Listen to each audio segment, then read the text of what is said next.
mean that they're bad at it. Yeah, indeed, and we're going to see what happens here. Actually, I want to jump on board with Gataga. He's actually my favorite Blitz player that I've seen so far on Call of Duty So good Ghosts. this weekend. What we've seen for his previous game, absolutely all over it. Let's see if he can do it He's going to be a big Epsilon. factor. Definitely. Let's see what's going to happen. He does actually have the Bison by the looks of things. Yeah, he does indeed, and the last time I saw him on this map, he picked up a huge two-piece and instantly got the capture earlier on, so we'll see if he's going to be able to repeat something of the like here. Of course, these French players choosing those high sensitivities a lot of the time. He's going to get some shots down there. Is he going to be able to pick up the kill? All over the place. Unfortunately, isn't able to do that, so we're going to switch on board with Carnage. Picks up his second kill of the round in the defense position. Very good defensively, but now Epsilon have got control. You can see in that top left-hand side corner, Tommy's coming in with kill on the Carnage. You're going to have to be quick on the buttons to change between players because a lot of people are going to go down very, very quickly on board with Jerd. Now 1 kill, he was named Tommy with 3. Currently, Jerd does go down. Yep, indeed. So we'll switch on board with Swanee at the second, trying to do some defense work himself. Is able to pick up that kill there onto Broken. That we'll see somebody in the middle. Is able to get another one. Things all even though Ton. We're at 1-1 with just 1 minute left. 1 minute gone on the clock. On board now with somebody. On board Sorry. now with Tommy. Let's see what he can do. Going underground as well. It's not something you see too often because obviously that negates away from you helping your team out, you know.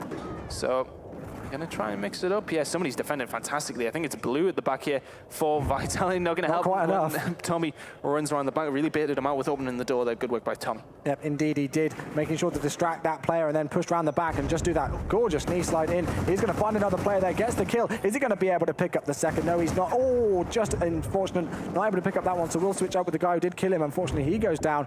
So let's switch over to Carnage, back onto the French squad of Rises. Well, there you go. It does seem as if Epsilon have that control currently at the moment. They're going to try and push through, try and pick up a point. Both of them go down. Broken picking up a two-piece with that Vector. Broken have a better game here now. Currently 3-3 with 1 capture. Let's go on board with him. Vector in hand. Let's see what we can do with a different type of gun. Enemy has scored, so that's going to be 4-2. Should be him at this point there. Yep, he does. Good work by Broken. They seem to just like Epsilon are getting their points because they're pushing in now well and very, you know, getting control. Vitality just seem to be sneaking through, and they're not going to complain about that 5-3.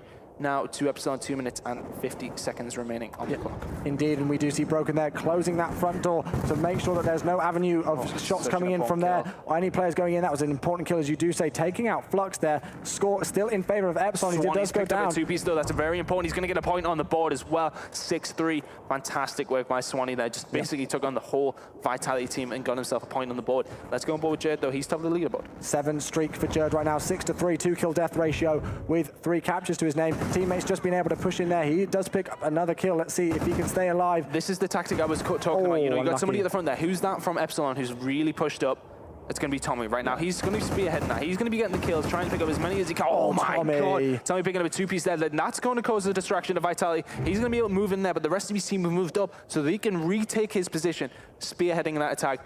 Epsilon in full control here, 8-3 up, 2 minutes remaining. Yep, map control in favor of Epsilon, as you do say. Tommy finding another player in the middle on the train tracks there. Yeah, he just does not ever miss a shot, this guy, I swear, and he is able to push through there. Does take 1 bullet of damage, but is able to capture another point. Epsilon extending their lead, 9-3. We're going to stay on board with Tommy. Look at Epsilon on that point at the moment. There's literally 3 of them lined up. They are lining up to jump in this point at the moment. It's just because they have the slaying power over Vitality at the moment. Vitality just are not getting a favorable spawn because of where Epsilon are. Tommy's going to jump in there, but there's people still rolling in and rolling off. But that does allow Vitality to run through the middle of the map, but uncontested pretty much, and get a point. But it's all a little too late. You know, 11-4. Swanee and Flux picking up the kills. That's 12-4 now. 1 minute and 20 seconds remaining. Yep. So switching on board with Flux, we'll see what work he can do. 10-5. He is bottom of the leaderboard for his team, but it doesn't matter. He's on a 7 streak, doing great work himself. He does unfortunately get knives, so we'll switch back up to Tommy. I know we're staying on board with the Epsilon squad a lot, but they are doing such great work, and you cannot stay away from this man when he's on a 10 streak. Exactly what you would expect from the game changer. You know what, like, there's players in the game that can do things for their team. Tommy is so good to watch though. Just the way he moves around and gets the kills. Fantastic to watch, fantastic player. Swanee and Flux picking up kills. They're just getting points of fun here. Look at them, they're lining up in the minute. Let's just walk through that Vitality score. A 9-9 from Broken. Once again, when he seems to have a good game, the rest of his team seem to drop off. 4-12 for Blue, 5-14 for Gataga, Carnage 7-12. Epsilon are too much Vitality here, and I think this is going to be 2-1, and I think they'll walk away with the series 3-1 because this is big. 16-5 Yep, indeed. 16-6, 10 points difference there, as we do see a Vitality player managing to get another one. Now Tommy, Vitality are over it, though. Yeah, I know. They've started to get into it here, but Tommy just in that sneaky position once again. I know we've been on board with him for a while, but when, as I say, you know, when he's been on this sort of streak, you just got to watch how he plays it, because it's a masterclass. He is unfortunately going to get taken out there. We'll switch on board with Broken just for the last few seconds. 6 seconds left on the clock. Vitality are going to come down here, and they've got a lot of work to do in the second half turn. They've caught up 2 points at the very end there, you know, so, I mean, they've still got something to hold on to. And I definitely think the side that Epsilon were on is the easier side. Yeah. But at the same time, it's a big deficit. 9 points is a lot. Oh, yeah, it is indeed. But having a look at the streaks, actually, 5 streak there for Broken, 4 for Blue, 2 for Kataga, yeah, and 3 for Carnage. So Broken, the man on your screen, again, one of the players that I really said can stand out for this Vitality Rises squad. We'll see what he can do. He's top fragging for the team with 13 kills at the second, make that 14 as he picks up his 6th point in a row. Is he going to find somebody here? Yes, he does, but unfortunately gets taken out. So switching on board with Blue, gets the first point in the game of this half, 17-9. Epsilon have to be careful there, because Vitality had a nice little streak going for themselves. They can't let them build confidence. So Vitality, I think, might have a chance of catching up, but currently the score is doubled. Epsilon 18-9 at the moment. Yep, it's indeed. So staying on board with Blue for the second to see if he can continue the streak. Does find a player there as the Epsilon guys do manage to get in. Again, lots of shots going down. I think that was Flux who was ahead of him, backing away from that. Or even more shots going down. Jerd manages to get one. Blue still here taking a lot of fire. That's 3 go down. Carnage, last one left alive. Enemy has gone in once again, which means Epsilon still racking up their lead. And they're just dominating once again here on Blitz. The thing is with Epsilon, they're going at them from very different angles all over the place. Tommy picking up another one, 21-9 at the moment. The lead is just extending for Epsilon. 3 minutes and 50 seconds remaining. Let's have a look at the scoreboard. It's 15-6 with Tommy. Those 9 captures are the big difference, though. 14 kills apiece for all of Epsilon as well. 11 deaths for both Swanee and Flux. Jade with 14 deaths, but does have those captures as well. But at the moment, definitely Epsilon looking very, very strong here. Yeah, let's see what the French monster can do. Kataga not having the best game so far, unfortunately. He's 8-19, 8-20 make that as he does go down, so we will switch up to the man on a 4 streak, which is Carnage. Does find another player there, but isn't able to pick up the kill. Hit marker's going down on 2 players. His team has managed to score one, though, and it's instantly traded by Epsilon. This is the thing with Epsilon. If a point goes down away from them, they are just instantly there to rack up another one and keep that distance between the 2 squads. On board with Carnage now, just trying to hold down this left-hand side. For me, I think he should have pushed up once he's seen all those players going past for Epsilon. You know, it's all good in hindsight, you know that the teammates did pick up the kills, but I think he should have pushed forward, try to get some points on the board, because it did look as if Epsilon were going to get a point themselves, and they did so. Blue with a nice turn onto Flux there. It's going to get the point.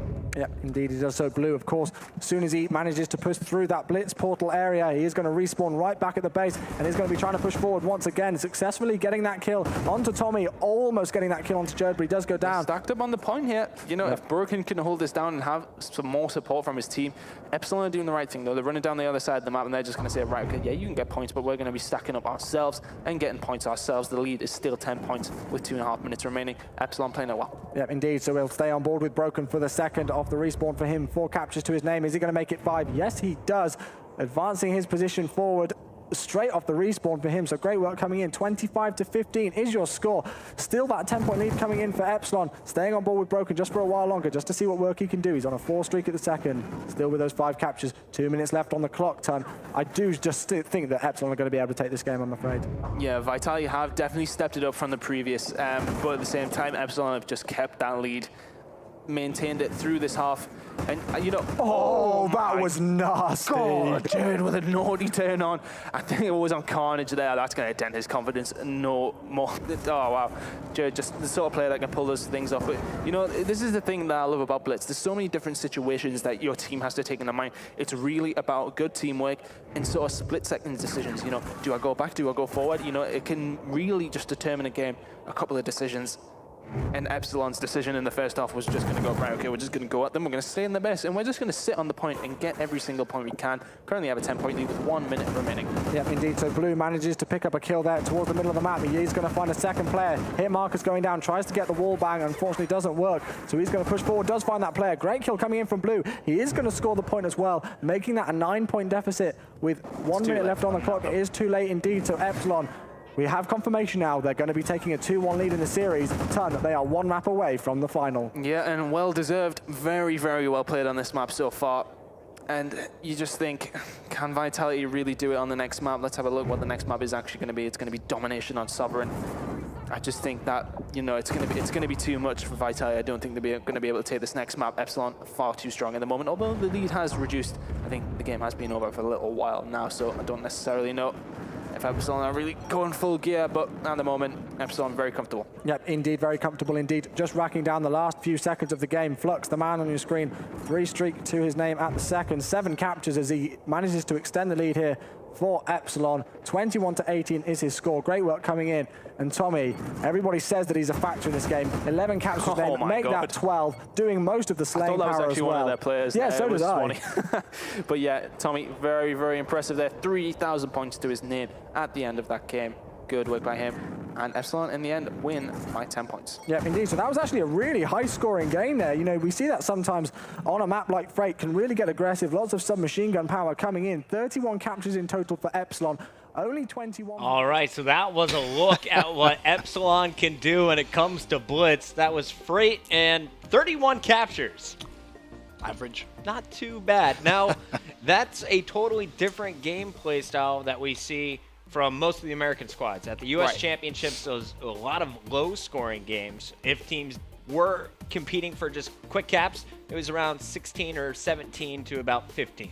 So, yeah. But what do you think is the strategy from Epsilon? Because 31 caps and 3,000 points for Tommy, who is just a slaying monster in that one. Is this going to be a asset for them when they go up against some of the more slow-paced squads from the U.S.? I really think it will, because if you remember Complexity at the very start of the game, Blitz, Freight, I think it was one of the first events, actually the first MLG event. I think they dropped something like 35 and like 3, I think was their final score. So pretty much the same aggression, but just a little bit better on the defensive aspect of things. And I think, you know, when Epsilon go up against a top team like Complexity, you know, fight fire with fire, right? If they're just as aggressive as Complexity, that seems like one of the only ways you can beat them. How did SB beat Complexity? It was just ruthless aggression on their end, and it really, really showed. So I'm sat there watching that. I'm thinking, yeah, Epsilon, I think they really do have a good shot. You know, we have a lot of teams that love playing that defense. Some teams with a lot of holes in their defense coming from the U.S., especially when it comes to Blitz. So I want to see if they can exploit any of those holes in their defenses. And we should talk a little bit about the teams that Epsilon will be guaranteed to face in this tournament. We know that they're going to be competing in Group 7, I believe. So that's going to match them up with Optic Gaming. Yes. I believe SSOF Gaming from Brazil, and one more squad. I'm blanking on it. It was there it is. Here it is. NSP from South Korea. Yeah. So really, when you look at this group, you have to think that Optic Gaming and Epsilon definitely going to be the pool decider, but SSOF Gaming from Brazil could be another team to look out for. What are your thoughts on those possible matchups?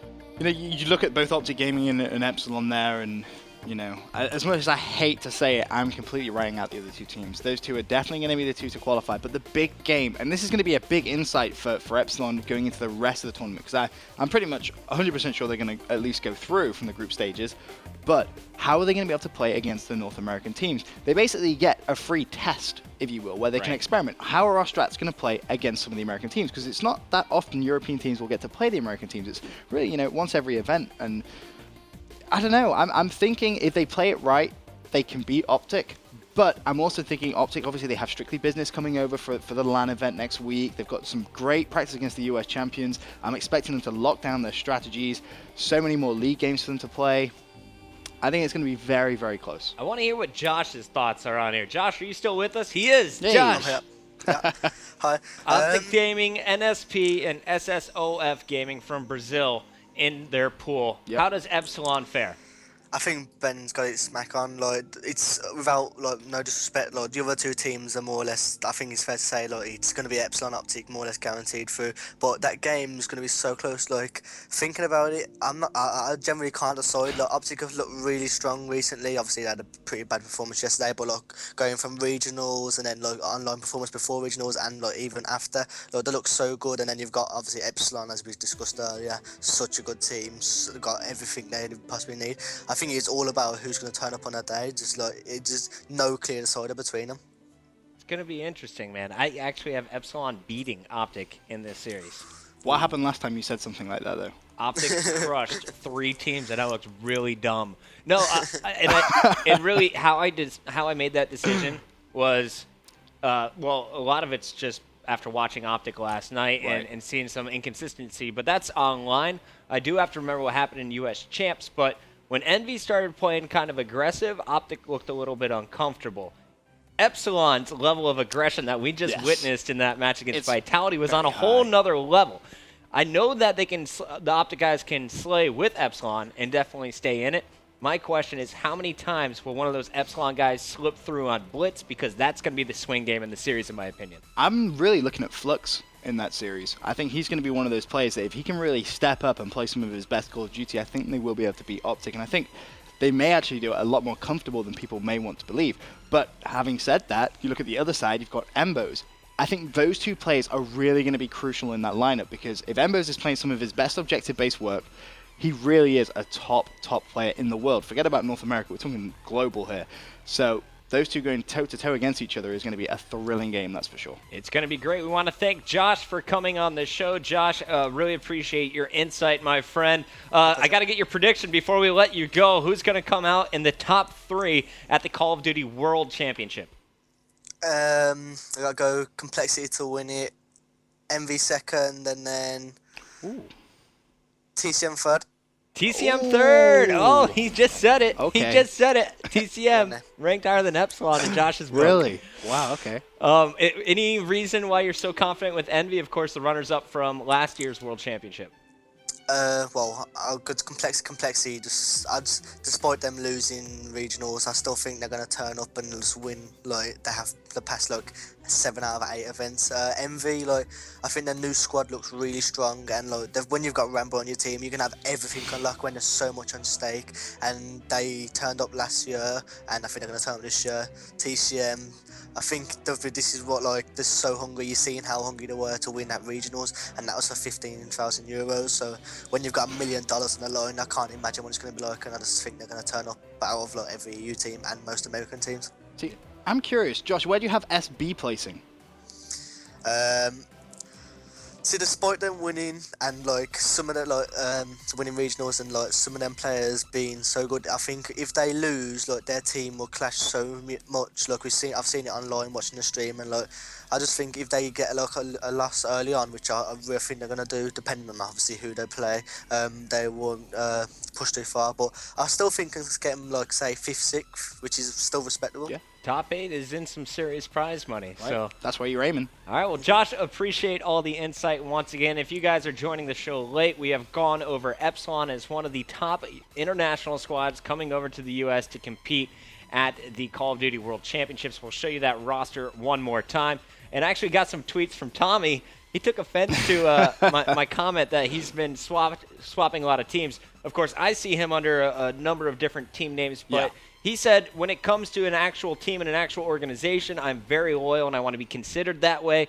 However, I do fill in as a pickup for a number of some of the odd events. So that's probably where I was getting the multiple team names. Tommy, I apologize on air, and we'll see how long he is with this Epsilon lineup, because that is a very powerful crew. Yeah, it really is. I'm expecting some big things from them come the end of the month. All right, guys, we're going to commercial break. When we come back, we'll be swapping out that beautiful guy, Josh, with this man with a beard.